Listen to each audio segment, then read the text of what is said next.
Vamos lá, meus queridos, mais um exemplo em que é importante você perceber como quem define a competência para julgamento de uma lide são as partes e não os tributos. Logo, esse macete que porventura você já tem ouvido, que tributo federal é justiça federal e tributo estadual, distrital, municipal é justiça estadual, que caia de uma vez por todas por terra. Olha só, imposto de renda é tributo federal, não é?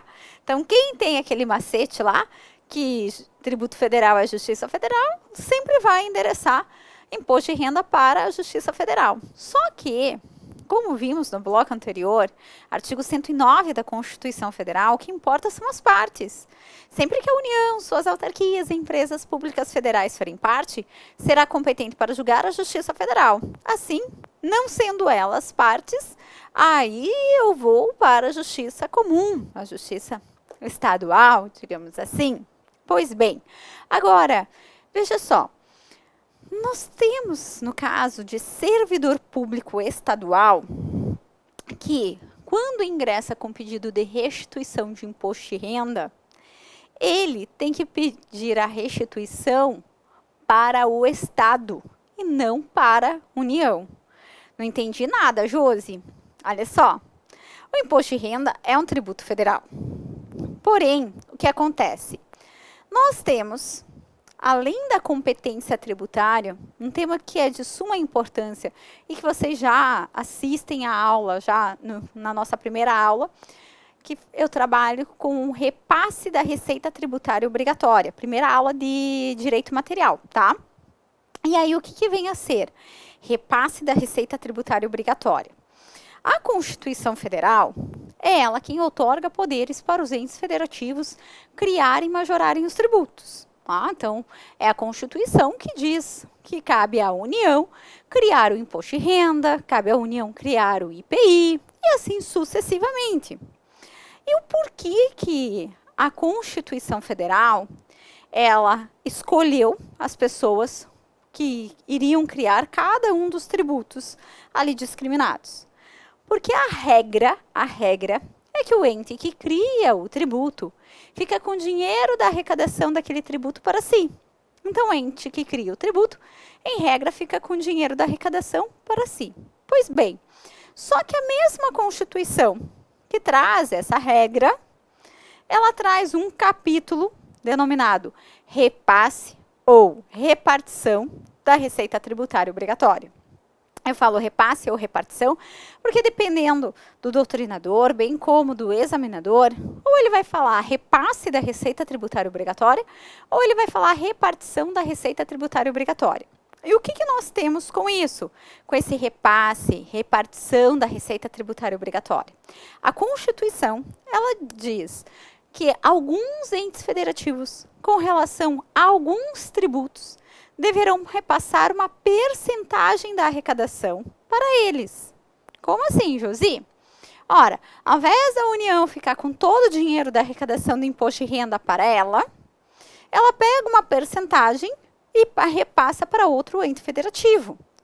E isso está na nossa Constituição Federal. Eu não vou me estender sobre esse assunto, porque é um tema que eu trabalho lá nas aulas de Direito Material, mas só para vocês recordarem e acompanharem aqui o nosso exemplo.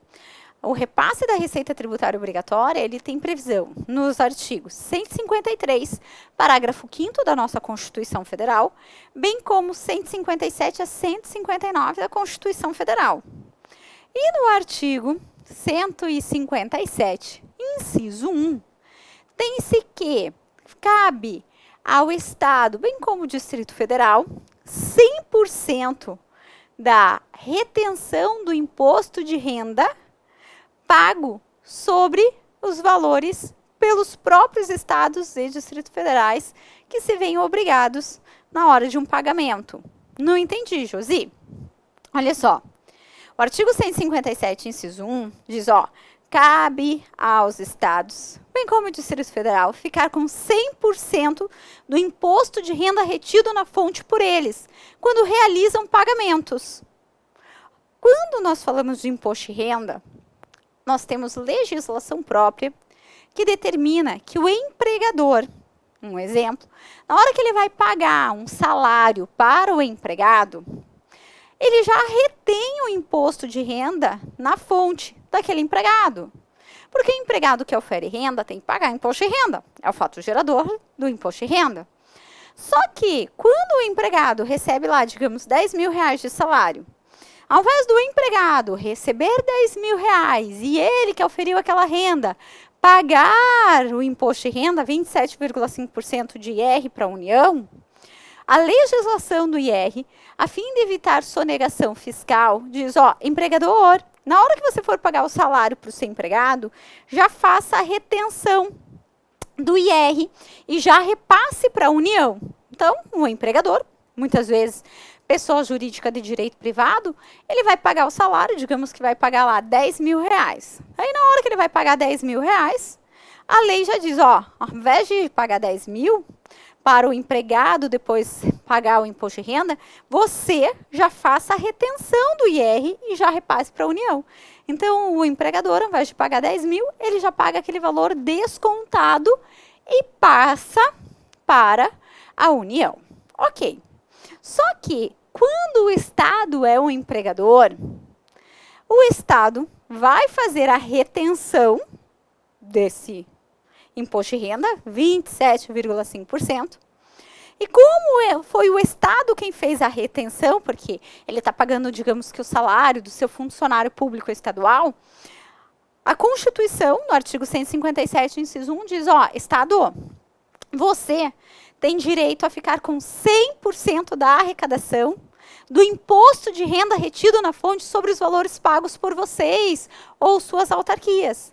Então, ao invés do Estado pegar esse valor de imposto de renda, 27,5%, descontado do salário de 10 mil, e repassar para a União, a Constituição, no 157, inciso 1, diz, ó, você já fica para você, porque você tem direito a ficar com 100% do imposto de renda retido na fonte sobre os valores que você faz pagamento.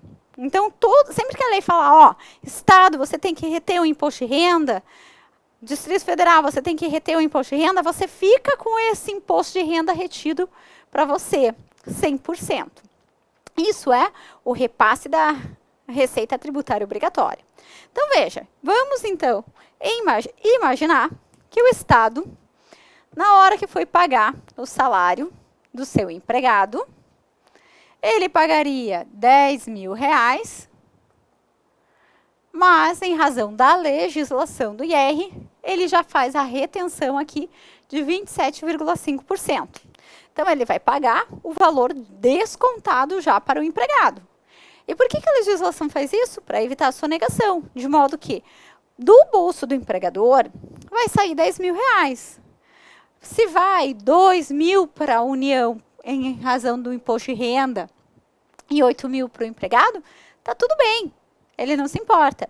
Só que nesse caso, sendo o Estado o empregador, quando ele vai fazer a retenção do IR, o imposto de renda retido na fonte, que ele pega 27,5% de 10 mil e fica para ele, porque o artigo 157, inciso 1 da Constituição diz isso, todo o imposto de renda retido na fonte dos estados e Distrito Federal, em razão de pagamentos por eles realizados, esse imposto de renda retido na fonte fica 100% para o próprio Estado.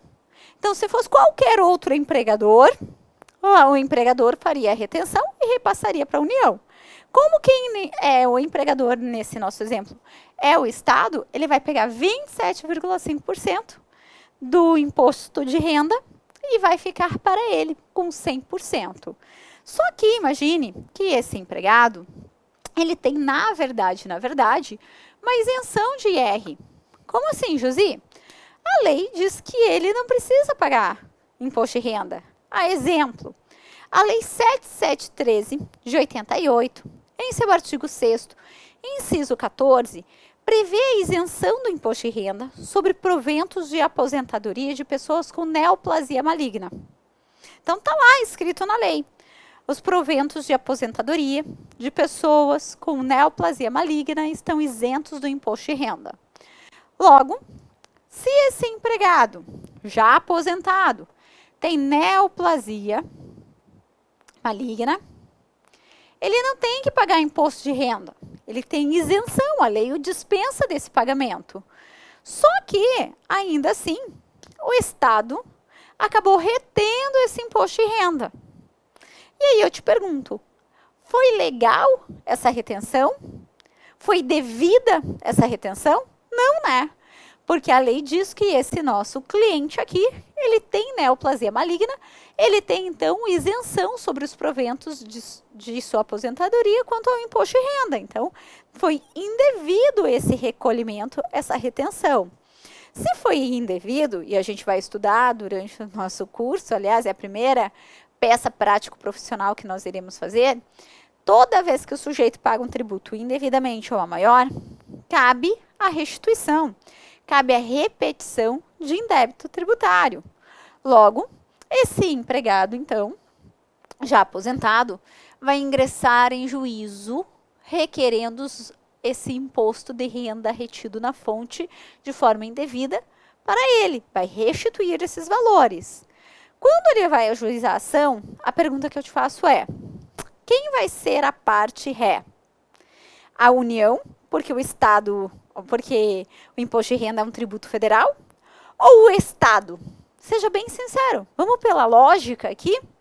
Ora, gente, se eu disse a vocês que foi o Estado que ficou com esse imposto de renda indevidamente, em razão do artigo 157, inciso 1 da Constituição, toda vez que o Estado do Distrito Federal faz a retenção do IR, em razão de pagamentos por eles realizados em suas autarquias, 100% da arrecadação desse imposto de renda retido na fonte fica para o próprio Estado, ou Distrito Federal, se for o caso.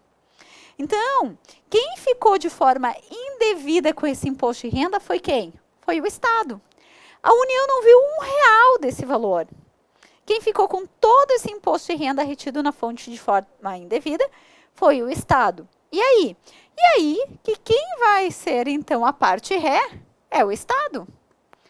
Eu vou acionar o Estado, o empregado vai acionar o Estado aqui.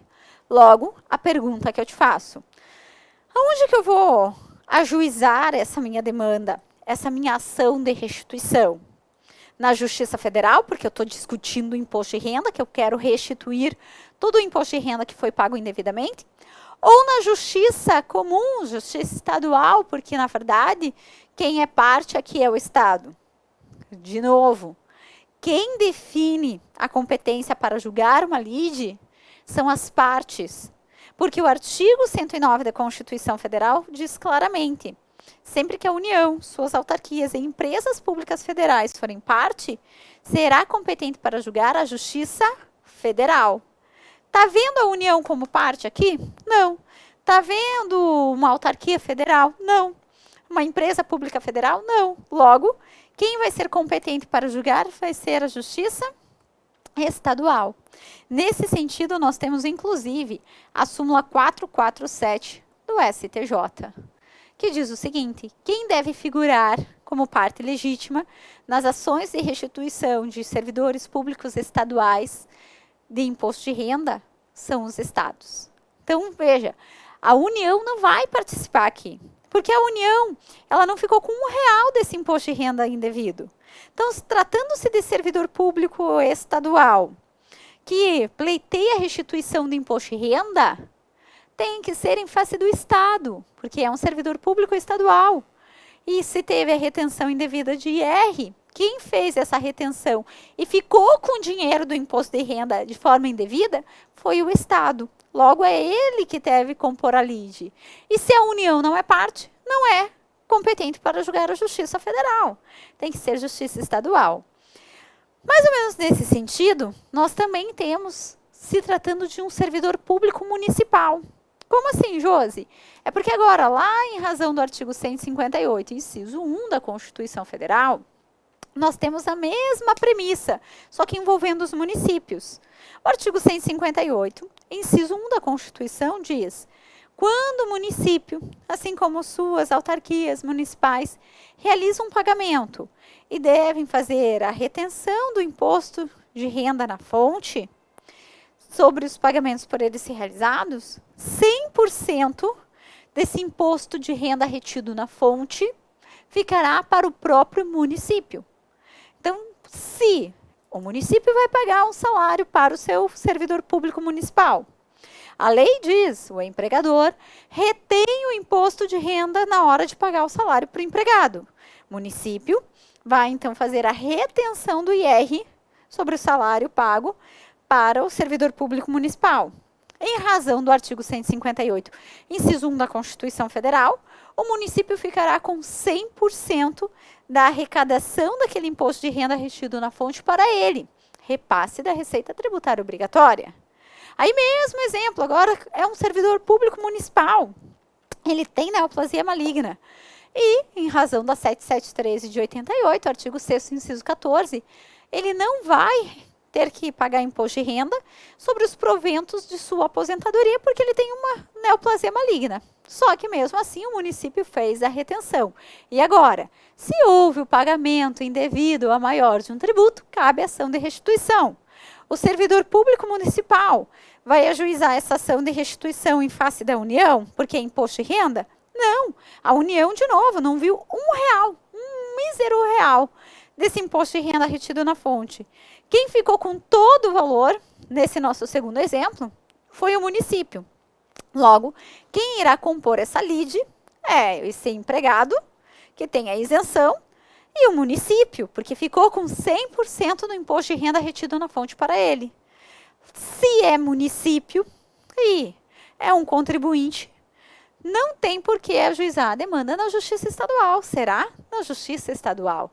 E aí, é claro que nós utilizaremos, por analogia, a súmula 447, também para o caso do servidor público municipal que ingressa com ação de restituição de imposto de renda. Tá certo? Então, para o município, a gente não tem uma súmula, assim como temos para o servidor público estadual, mas a jurisprudência aplica analogia quando se trata de um servidor público municipal que pleiteia a restituição do imposto de renda. Certo?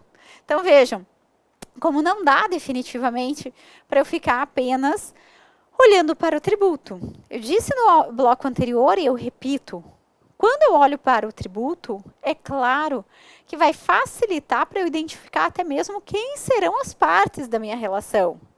Mas o que vai determinar qual é a justiça competente para julgar a minha lide são realmente as partes e não o tributo. Logo aqui, é um caso de ação de restituição de imposto de renda, que é tributo federal, mas que vai ser julgado na Justiça Estadual. Por quê? Porque a União não será parte. Como é que ela seria parte se ela não ficou com R$1? Que em razão da repartição da receita tributária obrigatória, a Constituição diz, quando o Estado faz um pagamento e ele tem que reter o imposto de renda, 100% da retenção do imposto de renda ficará para ele. Certo? Outro caso também, bem das antigas, e aí eu tiro o exemplo até de uma prova que foi realizada há muitos anos pela Banca do Paraná, tá? E até 2007 não tínhamos esse chamado exame da OAB unificado, de modo que cada estado acabava fazendo seu exame da OAB com a banca que ele escolhia. Então, lá no passado, quando o Paraná fez essa prova, ele trouxe o caso de uma situação em que um fiscal estadual, ele estava fiscalizando um tributo federal. E ele não tem competência para isso. Então, um dos fundamentos de defesa era justamente esse, né? Atacar aqui que era um fiscal estadual que estava fiscalizando um tributo federal. E aí, adivinha? Aonde que eu ia ingressar com a demanda? Mesmo sendo um tributo federal, como quem seria parte seria o Estado, até porque tratava-se de mandado de segurança, então eu tinha que acionar também o Estado. Então, é claro que eu não ajuizei na Justiça Federal. Certo? Agora que nós já resolvemos o primeiro problema do nosso endereçamento, qual seja, saber se é Justiça Federal ou se é Justiça Estadual, passamos para o segundo problema, qual seja, verificarmos se será julgado pela vara comum ou vara juizado especial. Como assim, Josi? Ó, lá do bloco anterior, ao falarmos sobre endereçamento, 3 problemas. O primeiro, Justiça Federal ou Justiça Estadual. Segundo, vara comum ou vara, juizado especial. E o terceiro problema, foro competente. Ok. Primeiro problema é resolvido. Basta eu olhar para o artigo 109 da Constituição Federal. Josi, eu tenho que fazer essa remissão? Calma. Lá no artigo 319 do CPC, que nós estamos acompanhando para montarmos a estrutura da nossa peça, da nossa petição inicial, já no inciso 1 pode colocar artigo 109 da Constituição. Porque você já vai se lembrar que tem que olhar para o artigo 109, que ao abrir, você sabe, compete à Justiça Federal, juro que é a última vez que eu vou falar, julgar os casos em que a União, suas autarquias e empresas públicas federais são parte. Então, um problema resolvido. Agora, problema 2, vara comum, vara juizado especial. Antes de eu te falar como nós iremos resolver, se é vara comum, vara juizado especial, eu preciso que você me prometa. Promete que vai me prometer? Desculpe a redundância, mas o assunto é extremamente importante. Eu preciso que você me prometa o seguinte. Eu preciso que você prometa que você só vai levar para o juizado especial se a prova gritar com você. Por que eu estou te falando isso?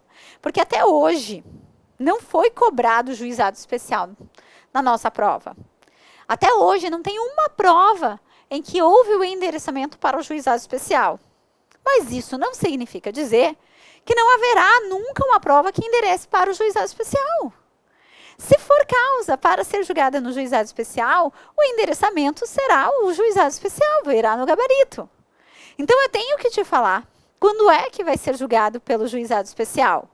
Mas eu tenho que ressaltar que até hoje a banca não trouxe nenhum caso de ser julgada lide no juizado especial. Mas pode ser que na sua prova tenhamos isso. Então, eu tenho que prestar atenção? Com certeza. Aliás, eu sempre falo, cada vez que você ligar o computador para assistir uma aula, você pense, na aula de hoje, teremos aqui a nossa peça. Ou se for lá para o direito material, também posso dizer, na aula de hoje eu tenho a defesa para a minha peça, bem como irei conseguir resolver 2, 3 questões da minha prova. Venha com esse ânimo. Pense, nada aqui foi gravado por acaso. Tudo que eu falar pode cair na prova. Então, pode vir juizado especial? Pode. Até hoje já veio? Não. Isso quer dizer que nunca virá? Não. Pode vir, repito, na sua prova. Então, só o cuidado que eu estou te falando é o seguinte. Não vai querer inventar moda, né? Dizer, tá com cara de juizado especial, vou inovar aqui. Vai que bem na minha prova inovou. Não, você só vai para o juizado especial se a prova berrar com você. Eu quero juizado especial. E aí você pergunta, mas como é que ela vai berrar comigo? Pelo seguinte, quando nós falamos de juizado especial, são 2 requisitos cumulativos que devem ser cumpridos para que a demanda seja julgada no juizado especial. O primeiro deles é com relação ao valor da causa, que eu já te falo quanto é. E o segundo é quem pode ser parte autora. Então, guarde. Se eu tiver os 2 requisitos, um com relação ao valor da causa e a parte autora corresponder, aí tem que ser necessariamente julgado no juizado especial. Daí não tem escolha. Josi, mas como é que eu vou saber? Bom, primeiro, que como nós estamos aqui atuando na esfera tributária, eu tenho que esquecer a Lei 9099, tá?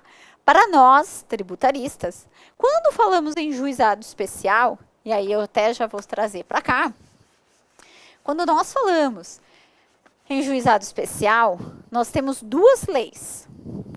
A Lei 10.259, de 2001, e a Lei 12.153, de 2009. Então, essas são as duas leis. Posso separar já, Josi? Pode. Quem tem, inclusive, aqueles marcadores da marca fácil, já pode colocar aí esses marcadores, porque tem. Veja só, vocês vão grifar. Pronto. Chegamos na parte que daqui para frente sempre vai ser assim. Vamos fazer marcações em nossos VADs. Nessas duas leis, eu peço que vocês grifem. Grifar. E aí, a pergunta que se faz. Posso grifar bem colorido? Eu, Josi, sugiro apenas 2 cores para grifarmos o nosso vadimeco. Por que sugiro só 2 cores? Eu gosto de colorido, Josi. Tudo bem, cada um assume aí a sua responsabilidade. Mas nós temos uma previsão no nosso edital que diz que, dependendo da marcação, pode configurar estruturação de peça. E aí eu penso, poxa, como que eu conseguiria fazer uma estruturação de peça com canetinha marca-texto? Ah, só de repente colocar tudo de uma cor aqui, toda de outra cor aqui, de outra cor aqui, de forma colorida. Então, para evitar esse tipo de problema, eu penso em 2 cores apenas para marcarmos o nosso VAD. Você não precisa fazer dele um carnaval, mas eu gosto. Tudo bem, então faça. Mas as cores que eu indico é amarelo para regra e laranja para exceção. Poxa, depois que você começa a se habituar dessa forma, uma cor para regra e outra para exceção, até na hora da tua prova facilita. Porque às vezes vem bem a exceção, aí você bate o olho, opa, aqui tem uma exceção. Aí você já acerta a questão, é uma maravilha, tá? Então, claro, tem gente que não tem canetinha laranja, eu acho até o máximo, às vezes, quando a pessoa me manda via direct lá no Instagram, Josiane Minardi, fala, Josi, eu tenho canetinha laranja. Mas você pode utilizar para a exceção qualquer outra cor, né? Pode usar verde, pode usar rosa, sei lá. Isso daí o que importa é que você aplique lá 2 cores. Então, para grifar, regra, vamos de amarelo. Amarelo todo mundo tem, né? Então, hora de grifar. 2 artigos. Artigo 3º da 10.259 e artigo 6º. E na 12.153, 2 artigos também. Quais? Artigo 2º e artigo 5º. Esses 2 artigos. Tá. O que eu tenho nesses 2 artigos? Os requisitos para que seja julgada a demanda no juizado especial. O primeiro deles é quanto ao valor da causa. Os artigos, eles se repetem, tá? Por que eu tenho 2 leis, então, Josi? É porque a 10.259 é em âmbito federal. E a 12.153 é em âmbito estadual. Fazenda pública. Quando eu falo fazenda pública, estadual. Em âmbito federal, eu aplico a 10.259. Ou seja, quando a União, suas autarquias, empresas públicas federais forem parte, e eu for verificar se cabe ou não cabe juizado especial, eu tenho que ir para a Lei 10.259. Certo? Agora, quando não forem parte, a União, suas autarquias e empresas públicas federais, aí eu vou para a Lei 12.153. Ok. A 10.259 foi a primeira, né? Não brinca, verdade. E aí o artigo 3º diz o seguinte: primeiro de tudo, só aceitamos aqui, no juizado especial, valores que tenham, causas que tenham valores até 60 salários mínimos, igual ou inferior a 60 salários mínimos. Eu já falo para vocês quanto é o salário mínimo, calma. Quando veio a 12.153, Fazenda Pública, esfera estadual, o artigo 2º fala, também, só aceitamos causas cujo valor da ação for igual ou inferior a 60 salários mínimos. Pronto. Aí você me pergunta, basta isso para ser juizado especial? Não. São 2 requisitos cumulativos. Além do valor da causa ser igual ou inferior a 60 salários mínimos, eu tenho que observar o que diz o artigo 6º da 10.259 e o artigo 5º da 12.153. vem comigo lá para o próximo bloco, não saia daí, para nós fecharmos essa questão aqui na sua prova. Estou te esperando no nosso terceiro bloco.